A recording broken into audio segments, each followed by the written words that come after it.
You wake up, and before your eyes even open, the weight is already there. It is a crushing, invisible pressure resting flat against your chest. You have not done anything yet. You have not spoken a single word. You have not looked at a single screen, but you're already deeply, profoundly exhausted. This is the great paradox of modern survival. You're not tired from the work you did yesterday. You are completely paralyzed by the realization that you have to do it all over again today. The mountain is waiting. The stone is resting exactly where you left it at the bottom, and you must push. Imagine waking up every morning to find your hands already chained to a heavy wooden plow. You look out over a field of hardened dirt that stretches endlessly into the gray horizon. The soil is hard, cracked, and totally unyielding.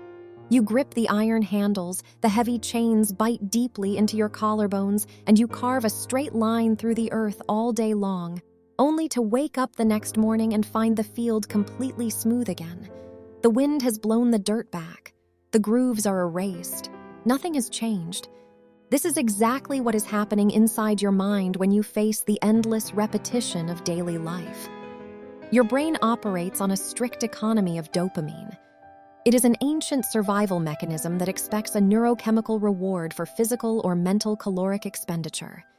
When you perceive that a task is never truly finished, that the inbox will inevitably refill, the dishes will dirty themselves again, the bills will endlessly return, your brain stubbornly withholds the reward. You experience acute dopamine depletion. Your biology literally interprets endless repetition without a final, permanent victory as a fatal threat to your survival. So, it makes your limbs feel heavy. It floods your system with apathy. It begs you to lie down and stop moving. Let us look closely at how this slow starvation manifests in the quiet, painful corners of your daily life. First, observe your work. You chase the mythical state of being completely caught up. You answer all the emails, you clear the support tickets, you balance the weekly ledger. You tell yourself, just a few more hours, just one more late night, and I can finally breathe. But the breathing never comes. It feels like trying to empty the freezing ocean with a rusted tin cup. Your hands are bleeding. The jagged edges of the metal are slicing into your numb fingers. Salt water is stinging your eyes. And for every cup you throw desperately over your shoulder, a crashing, violent wave brings 10 times more water right back to your feet. The water level never drops. The ocean never cares. Psychologically, you are trapped in a state of chronic cognitive load. You are constantly holding a mental tally of incomplete tasks in your working memory. The Zeigarnik effect states that human beings remember uncompleted or interrupted tasks significantly better than completed ones. So, your brain never registers the temporary victory of the empty inbox. It only fixates with anxiety on the inevitability of tomorrow's new messages. You are punishing your own nervous system for a game that mathematically has no end. Second, look at your relationships. You think love is a static destination you reach. A marriage, a firm commitment, a comfortable title. But then the romance fades and reality sets in. Love is the relentless, daily, often boring maintenance of understanding another human being. It is having the same argument about communication. It is the mundane act of asking how their day was, day after day, year after year. It feels like trying to keep a fragile fire burning in a damp, freezing cave. You are constantly blowing on wet embers, your lungs burning, thick gray smoke stinging your eyes, crawling on your bruised knees to find dry wood in the pitch dark. If you stop moving, if you stop feeding it for even a single day, the cave goes freezing black. Your brain constantly misinterprets this necessary maintenance as unwanted friction. Evolutionarily, we are wired to conserve energy at all costs. When a relationship requires constant, repetitive emotional labor, your amygdala often signals fatigue and danger. You mistake the normal, healthy rhythm of human connection for a fundamental incompatibility. You tell yourself, if it is this hard, it must be wrong. But it is not wrong. It is simply the nature of the fire. It demands to be fed. Third, Listen to your own internal monologue. Listen to the quiet, desperate bargaining you do with yourself in the mirror every morning. I will be happy when it is Friday. I will relax when the massive project is done. I will finally feel good enough when I lose the weight, get the promotion, buy the house. It feels like walking barefoot through a scorching desert, staring at a shimmering oasis of blue water that constantly retreats exactly one step for every step you take. Your throat is full of dry sand.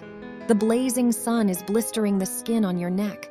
You are walking endlessly toward a salvation that does not physically exist. This is the ultimate trap of extrinsic motivation. You have completely outsourced your joy to an external, uncontrollable future outcome. Your brain has created a false conditional reality, a lie that says joy is only permitted at the very summit of the mountain. But because the summit is a moving target, your neurochemistry keeps you in a perpetual state of deficit. You are starving yourself of satisfaction today to pay for a tomorrow that will never arrive. There is a different way to live, but to find it, we must abandon the foolish hope of the summit. We must turn our gaze away from the clouds and look deeply at the stone itself. In the mid-20th century, the philosopher Albert Camus looked closely at the profound tragedy of human existence. He saw that we are fragile creatures desperate for profound meaning, thrown violently into a silent, chaotic universe that refuses to give us any. He called this the absurd. And to explain how we must live in the face of this absurdity, he pointed to an ancient Greek myth, the myth of Sisyphus. The ancient gods condemned Sisyphus to the most agonizing, soul-crushing punishment they could possibly imagine. He was forced to push a massive, heavy boulder to the top of a steep, jagged mountain. But just as he reached the peak, the stone would slip from his bleeding grasp, rolling all the way back down into the dark valley. He had to walk back down and begin again. For all of eternity. Endless, fruitless labor. The gods believed, quite correctly, that there was no more dreadful punishment than futile and hopeless work. Picture him on the mountain right now, the sharp, jagged edges of the granite tearing at the calloused flesh of his palms, the bitter dust mixing with his sweat, stinging his eyes and caking his lips, the agonizing, fiery strain in his calves, his spine bending and popping under the immense, crushing weight of the world. He pushes, inch by agonizing inch. He smells the dry dirt. He hears the heavy grinding of stone against stone. And then, the sickening, deafening sound of it crashing back down to the bottom. He stops. He watches it fall. He breathes in the thin, cold mountain air. And then, without shedding a tear, he turns around and walks calmly back down. But Camus makes a radical, mind-bending observation. He says that in that exact moment, the silent moment Sisyphus turns around to walk back down to the boulder, he is fully conscious. He knows his dark fate. He knows the stone will inevitably fall again. And yet, he walks toward it with his head held high. Camus writes, "One must imagine Sisyphus happy. Why? Because Sisyphus reclaims his agency not by escaping the terrible punishment, but by violently embracing the work itself. This is the ultimate, necessary shift from extrinsic to intrinsic motivation. When you finally detach your self-worth from the final outcome, you completely rewire your brain's reward circuitry.